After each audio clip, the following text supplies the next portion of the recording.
53% of trans youth in America was put in an impossible situation by the Orange regime. This is from Yahoo News.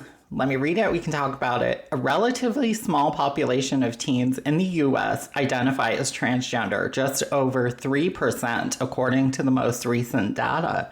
And yet the number of laws attacking that population has felt hard to keep track of in recent years, especially since the turning point of 2021, when a record number of such bills, 150 bills, were introduced in nearly 40 states.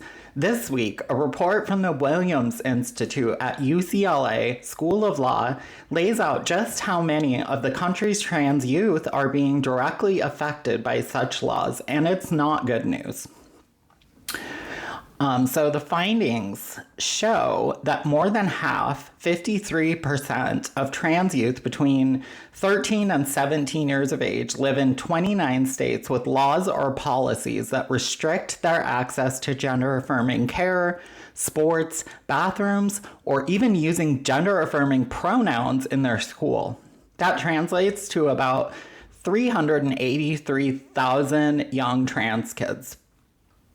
Those in the South and the Midwest were the worst off, where 95% and 51% respectively live in a state with at least one restrictive law or policy.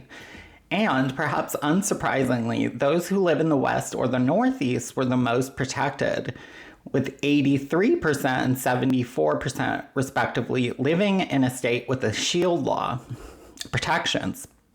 A 2025 Human Rights Watch report laid out the grim results of being kept from gender-affirming care, a system of supportive care for those with gender dysphoria, endorsed by everyone from the American Academy of Pediatrics to the American Medical Association, that can range from counseling to medical treatments.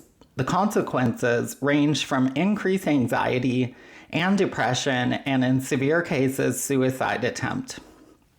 U.S. officials have cut off trans youth from essential life-affirming care, throwing them instead into the crosshairs of a culture war, said LGBT rights officer Yasmin Smallins at the time. Families are being pushed to the brink, forced to navigate impossible barriers to care, while the federal government intensifies its assault on transgender rights. So, on top of the daily bullying, harassment, being misgendered in school, and anxiety over all this stuff, Republicans have stripped these children's rights, leaving them even more vulnerable than they already were.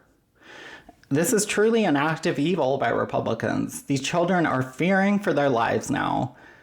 Their families are trying to decide if they should leave red states for blue states or leave the country entirely.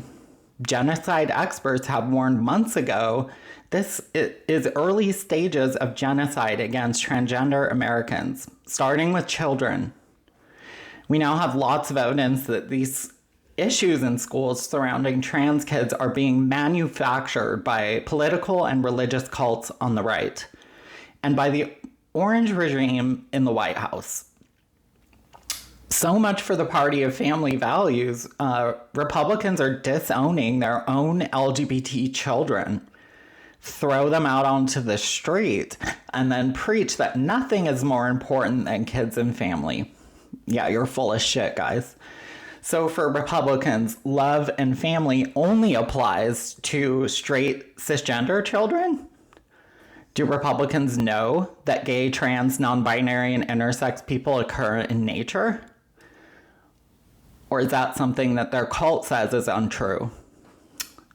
And who pays for these homeless children? We all do, as taxpayers, pay for these homeless children. We are paying for Republicans' children that they didn't want. It costs taxpayers $30,000 to $50,000 a year per homeless person. And morally with this, I don't even know where to begin. If you're picking and choosing your children, you should not be allowed to have children. Doesn't your religion teach you to love your child? Doesn't your family at least teach you to love your child? Trans kids are in extreme danger in this country, and Republicans in government are directly to blame. We need to do everything we can to protect these children from Republicans and their evil corruption. Thanks for listening. Please like this, share this. Let's get this information out. Leave your comments. Help that algorithm. I will be back very soon. Ta-ta.